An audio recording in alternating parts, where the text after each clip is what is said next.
Imagine a world where the old grand structures of authority are silently collapsing, and a new breed of invisible operators is taking over the global economy while you sleep.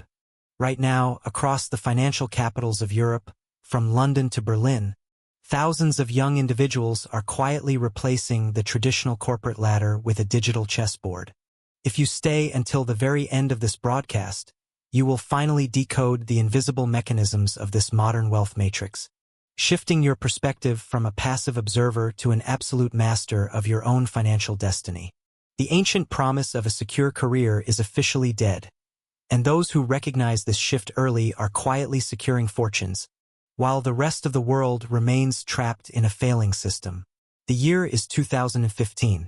A 12-year-old child sits in a dark room, watching an anonymous creator display thousands of euros flowing into a digital wallet with a single click. That moment marked the silent birth of a massive psychological defiance against the traditional economic machine.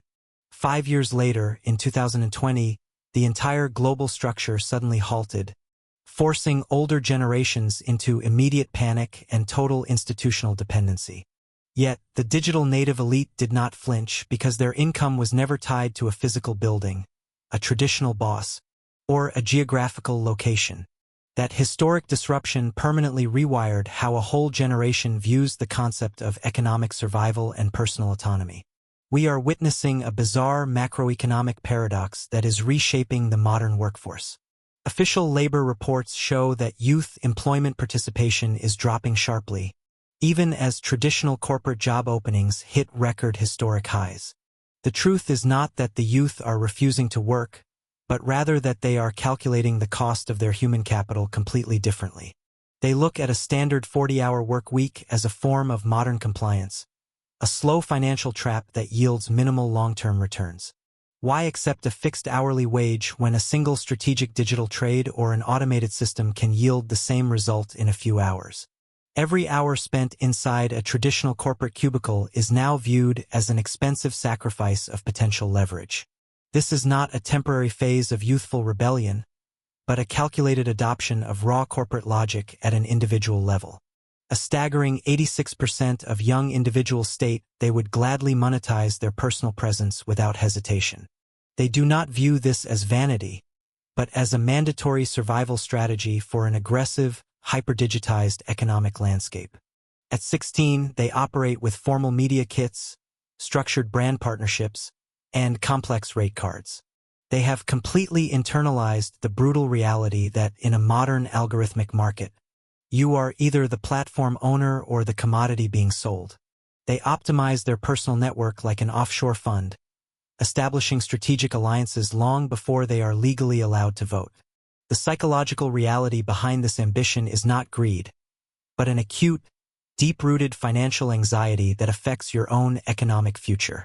Recent data reveals that 46% of this generation experiences persistent, daily stress regarding long-term financial stability. This anxiety persists even among those who are currently generating substantial digital revenue. They watched older generations accumulate historic levels of educational debt, only to be discarded during the market crashes of 2008. They watched their own parents face sudden vulnerability during global lockdowns, learning a harsh, permanent lesson about institutional loyalty. To rely on a single source of income, no matter how prestigious, is now seen as the ultimate financial suicide. Therefore, they diversify their assets like experienced hedge fund managers to insulate themselves from systemic collapse. They deploy automated stores, capture media revenue streams, manage digital real estate, and handle automated client acquisitions simultaneously. This intense level of activity is not driven by a desire for luxury, but by a profound need for total systemic control. They are entirely unconcerned with traditional institutional credentials, corporate titles, or the approval of legacy structures. They will boldly claim expert status after a week of intense digital specialization, because they know the modern market rewards speed over institutional certification. They have seen traditional degrees lose utility, while self-taught specialists build independent digital empires. This shift explains why traditional corporate incentives and employment packages are failing completely.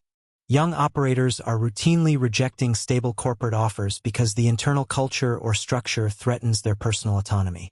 They refuse to participate in an environment where their personal leverage is restricted or controlled by an external hierarchy. They would rather secure €3,000 a month from 3 independent streams they control completely than €5,000 from an institution that can eliminate their position tomorrow morning. It is an act of calculated self-preservation. They are not opposed to labor, they are deeply opposed to institutional vulnerability. They operate under the conviction that any highly profitable skill can be mastered within a single weekend. The modern tutorial ecosystem has democratized specialized knowledge, turning complex global industries into simple, executable steps. They launch ventures in sectors they discovered days prior, completely unburdened by the traditional fear of perfection. In the fast-moving internet economy, speed of execution is infinitely more valuable than a traditional university certificate. They have never known a world where knowledge was locked behind library walls, and they treat the entire internet as their personal research laboratory. Look closely at the reality they inherited, and ask yourself if you are making the same logical calculations. They see unstable institutions, broken pension promises, massive educational debt, and constant economic volatility. Their refusal to conform is not arrogance. It is a ruthlessly logical reaction to a broken system. They watched individuals achieve total financial independence from a laptop, and they simply refused to settle for less. Attempting to build an independent structure at 19 is not a delusion. It is the only rational choice left when the alternative is a proven trap. The old path is completely obsolete, and the new era belongs exclusively to those who build their own systems of control.